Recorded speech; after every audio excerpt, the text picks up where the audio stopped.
Chapitre 14. Marius sur la barricade. Cette voix qui, à travers le crépuscule, avait appelé Marius à la barricade de la rue de la Chanvrerie, lui avait fait l'effet de la voix de la destinée.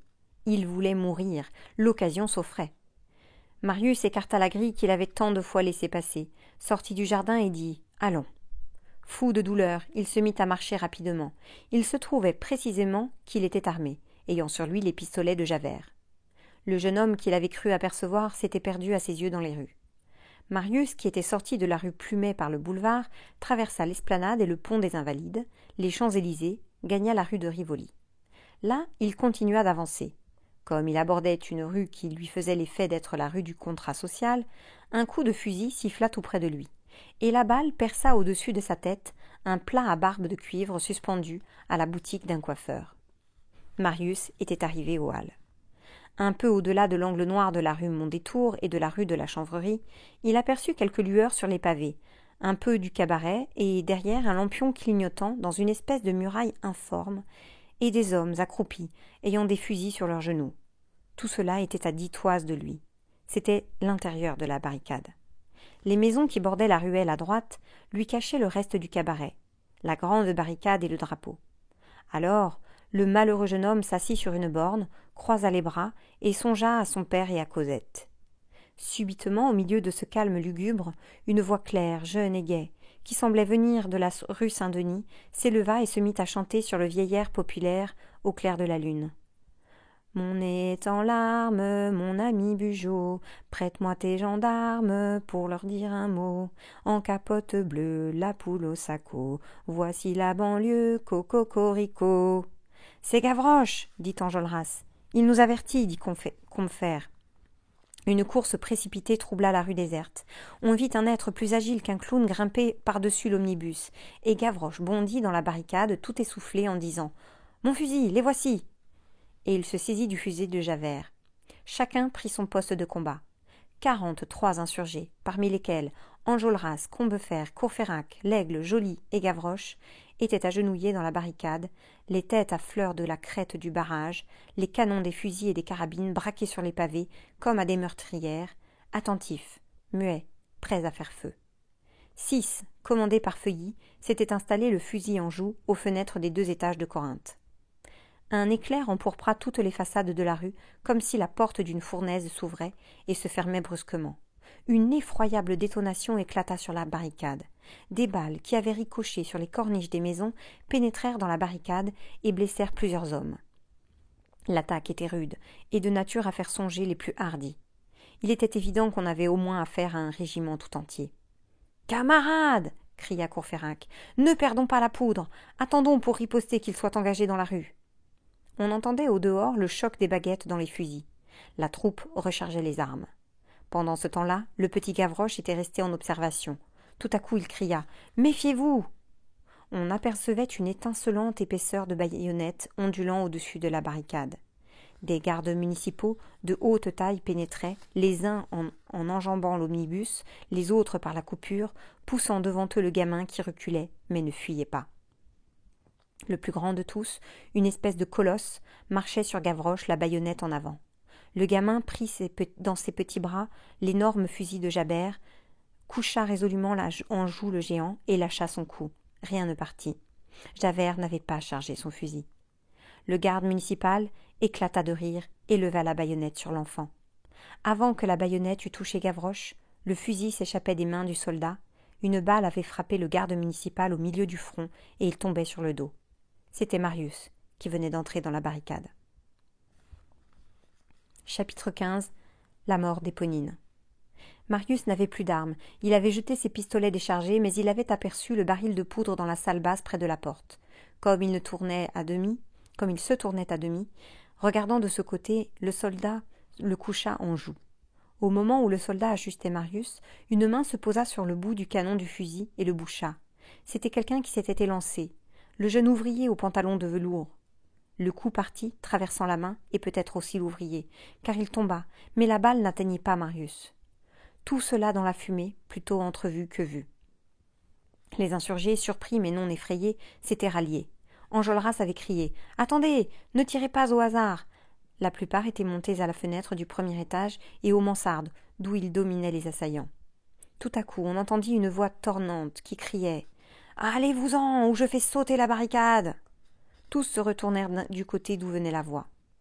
Marius était entré dans la salle basse et y avait pris le baril de poudre, puis il avait profité de la fumée et de l'espèce de brouillard obscur qui emplissait l'enceinte retranchée, pour se glisser le long de la barricade jusqu'à cette cage de pavés où était fixée la torche. Et maintenant, tous, gardes nationaux, gardes municipaux, officiers, soldats, pelotonnés à l'autre extrémité de la barricade, le regardaient avec stupeur, le pied sur les pavés, la torche à la main, son fier visage éclairé par une résolution fatale, et poussant ce cri terrifiant. « Allez-vous-en, ou je fais sauter la barricade !» « Sauter la barricade !» dit un agent. « Et toi aussi !» Marius répondit. « Et moi aussi !» Et il approcha la torche du baril de poudre. Mais il n'y avait déjà plus personne sur le barrage. Les assaillants, laissant leurs morts et leurs blessés, refluaient pêle-mêle et en désordre vers l'extrémité de la rue et s'y perdaient de nouveau dans la nuit. La barricade était dégagée. Tous entourèrent Marius. Courfeyrac lui sauta au cou. « Te voilà !» Marius demanda. « Où est le chef ?»« C'est toi, » dit Enjolras. Marius avait eu toute la journée une fournaise dans le cerveau. Maintenant, c'était un tourbillon. Ces 2 lumineux mois de joie et d'amour, aboutissant brusquement à cet effroyable précipice. Cosette, perdue pour lui, cette barricade, élevée pour la République, lui-même chef insurgé, toutes ces choses lui paraissaient un cauchemar monstrueux. Maintenant, la ruelle Mondétour et les embranchements de la petite truanderie et du Cygne étaient profondément calmes. Comme Marius en faisait l'inspection, il entendit son nom prononcé faiblement dans l'obscurité. « Monsieur Marius !» Il tressaillit, car il reconnut la voix qu'il avait appelée 2 heures auparavant, à travers la grille de la rue Plumet. Seulement, cette voix, maintenant, semblait n'être plus qu'un souffle. « Monsieur Marius !» répéta la voix. « À vos pieds !» Il se courba et vit dans l'ombre une forme qui se traînait vers lui. Le lampion permettait de distinguer une blouse, un pantalon de gros velours déchiré, des pieds nus et quelque chose qui ressemblait à une mare de sang. Marius entrevit une tête pâle qui se dressait vers lui et qui lui dit « Vous ne me reconnaissez pas, Éponine ?» Marius se baissa vivement. C'était en effet cette malheureuse enfant. Elle était habillée en homme. « Je meurs, » lui dit-elle. Marius s'écria comme en sursaut. « Vous êtes blessé ? Attendez, je vais vous porter dans la salle, on va vous panser. Est-ce grave ? Comment faut-il vous prendre pour ne pas vous faire de mal ? Mais qu'êtes-vous venu faire ici ?» Et il essaya de passer son bras sous elle pour la soulever. Elle leva sa main vers le regard de Marius. Et Marius, au milieu de cette main, vit un trou noir. « Qu'avez-vous donc à la main » dit-il. « Elle est percée d'une balle. »« Comment ?»« Avez-vous vu un fusil qui vous couchait en joue ? » ?»« Oui, et une main qui l'a bouché. C'était la mienne. » Marius eut un frémissement. « Quelle folie, pauvre enfant ! Mais tant mieux, si c'est cela, ce n'est rien. Laissez-moi vous porter sur un lit. On va vous panser, on ne meurt pas d'une main percée. » Elle murmura. « La balle a traversé la main, mais elle est sortie par le dos. C'est inutile de m'ôter d'ici. Asseyez-vous près de moi sur cette pierre. » Il obéit. Elle posa sa tête sur les genoux de Marius et, sans le regarder, elle dit « Savez-vous cela, monsieur Marius ? Cela me taquinait que vous entriez dans ce jardin. C'était bête, puisque c'était moi qui vous avais montré la maison. Et puis, enfin, je devais bien me dire qu'un jeune homme comme vous... » Elle avait un air grave et navrant. Sa blouse déchirée montrait sa gorge nue. Elle appuyait en parlant sa main percée sur sa poitrine, où il y avait un autre trou, et d'où il sortait par instants un flot de sang comme le jet de vin d'une bonde ouverte. Marius considérait cette créature infortunée avec une profonde compassion. Marius fit un mouvement. « Oh, ne vous en allez pas, » dit-elle. « Cela ne sera pas long à présent. » Sa voix était très basse et coupée de hoquets. Par intervalles, le râle l'interrompait. Elle approchait le plus qu'elle pouvait son visage de Marius. Elle ajouta avec une expression étrange. « Écoutez, j'ai dans ma poche une lettre pour vous depuis hier. On m'avait dit de la mettre à la poste. Je l'ai gardée. Je ne voulais pas qu'elle vous parvînt. Prenez votre lettre. » Marius prit la lettre. Elle fit un signe de satisfaction. « Maintenant, pour ma peine, promettez-moi. Promettez-moi de me donner un baiser sur le front quand je serai morte. Je le sentirai. » Elle essaya de sourire et expira. Marius tint sa promesse. Il déposa un baiser sur ce front livide où perlait une sueur glacée. C'était un adieu pensif et doux à une malheureuse âme. L'infortuné enfant avait à peine fermé les yeux que Marius songeait à déplier ce papier. Il la reposa doucement sur la terre et s'en alla. Quelque chose lui disait qu'il ne pouvait lire cette lettre devant ce cadavre. Il s'approcha d'une chandelle dans la salle basse, défit le cachet et lut. « Mon bien-aimé, hélas, mon père veut que nous partions tout de suite. Nous serons ce soir rue de l'Homme Armé, numéro 7. Dans 8 jours, nous serons en Angleterre. Cosette, 4 juin. » Ce qui s'était passé peut être dit en quelques mots. Éponine, après la soirée du 3 juin, avait eu une pensée, séparer Marius de Cosette. Elle avait changé de guenille avec le premier jeune drôle venu, qui avait trouvé amusant de s'habiller en femme pendant qu'Éponine se déguisait en homme. C'était elle qui, au Champ de Mars, avait donné à Jean Valjean l'avertissement expressif « déménager ». Jean Valjean était rentré en effet et avait dit à Cosette « Nous partons ce soir, et nous allons rue de l'Homme Armé avec Toussaint. La semaine prochaine, nous serons à Londres. » Cosette, atterrée, avait écrit en hâte 2 lignes à Marius. Dans cette anxiété, Cosette avait aperçu à travers la grille Éponine en habit d'homme, qui rôdait sans cesse autour du jardin. Cosette avait appelé ce jeune ouvrier et lui avait remis 5 francs et la lettre, en lui disant « Portez cette lettre tout de suite à son adresse. » Éponine avait mis la lettre dans sa poche. Le lendemain 5 juin, elle était allée chez Courfeyrac demander Marius, non pour lui remettre la lettre, mais, chose que toute âme jalouse et aimante comprendra, pour voir. Elle avait suivi Courfeyrac, s'était assurée de l'endroit où l'on construisait la barricade, et sûre que Marius serait à la nuit tombante au rendez-vous de tous les soirs où elle était allée rue Plumet, y avait attendu Marius, et lui avait envoyé, au nom de ses amis, cet appel qui devait, pensait-elle, la mener à la barricade. Elle comptait sur le désespoir de Marius quand il ne trouverait pas Cosette. Elle ne se trompait pas. Elle était retournée de son côté rue de la Chanvrerie. On vient de voir ce qu'elle y avait fait. Elle était morte avec cette joie tragique des cœurs jaloux qui entraînent l'être aimé dans leur mort. Marius couvrit de baisers la lettre de Cosette. Elle l'aimait donc. Il arracha une feuille de son carnet et y écrivit au crayon ces quelques lignes. Notre mariage était impossible. J'ai demandé à mon grand-père, il a refusé. Je suis sans fortune, et toi aussi. J'ai couru chez toi, je ne t'ai plus trouvé. Tu sais la parole que je t'avais donnée. Je la tiens. Je meurs. Je t'aime. Quand tu liras ceci, mon âme sera près de toi et te sourira. » N'ayant rien pour cacheter cette lettre, il se borna à plier le papier en 4 et y mit cette adresse. À mademoiselle Cosette Fauchelevent, chez monsieur Fauchelevent, rue de l'Homme Armé, numéro 7.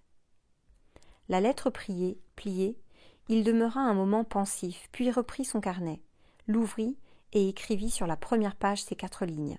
« Je m'appelle Marius Pontmercy. Portez mon cadavre chez mon grand-père, monsieur Gilles Normand, rue des Filles du Calvaire, numéro 6, au Marais. » Alors il appela Gavroche. Le gamin, à la voix de Marius, accourut avec sa mine joyeuse et dévouée. « Veux-tu faire quelque chose pour moi ?»« Tout, » dit Gavroche. « Sans vous, vrai, j'étais cuit. » « Tu vois bien cette lettre ? Prends-la, sors de la barricade sur le champ, et tu la remettras à son adresse à mademoiselle Cosette, chez monsieur Fauchelevent, rue de l'Homme Armé, numéro 7. » L'héroïque enfant répondit. « Ah, bien, mais pendant ce temps-là, on prendra la barricade et je n'y serai pas. Si j'allais porter votre lettre demain matin, il sera trop tard.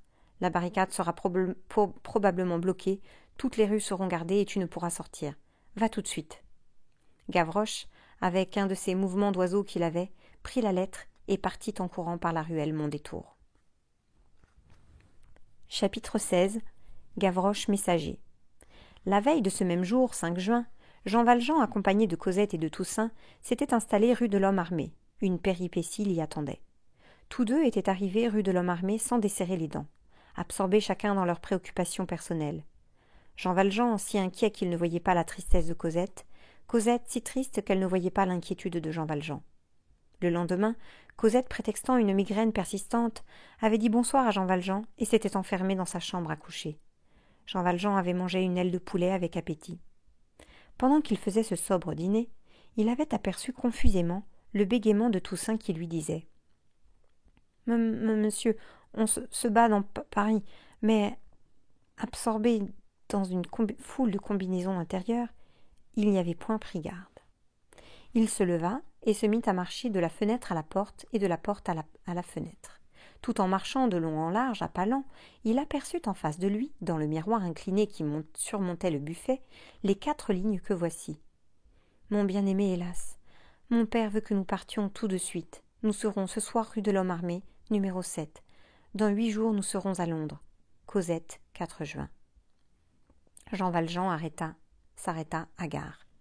Cosette, en arrivant, avait posé son buvard sur le buffet devant le miroir, et, tout à sa douloureuse angoisse, l'avait oublié là, sans même remarquer qu'elle le laissait tout ouvert. L'écriture s'était imprimée sur le buvard. Le miroir reflétait l'écriture. C'était simple et foudroyant. Jean Valjean chancela, laissa échapper le buvard et s'affaissa dans le vieux fauteuil à côté du buffet, la tête tombante. Son instinct n'hésita point. Il rapprocha certaines circonstances, certaines dates, certaines rougeurs et certaines pâleurs de Cosette, et il se dit « C'est lui ». Il ne savait pas le nom, mais il trouva tout de suite l'homme, le rôdeur inconnu du Luxembourg.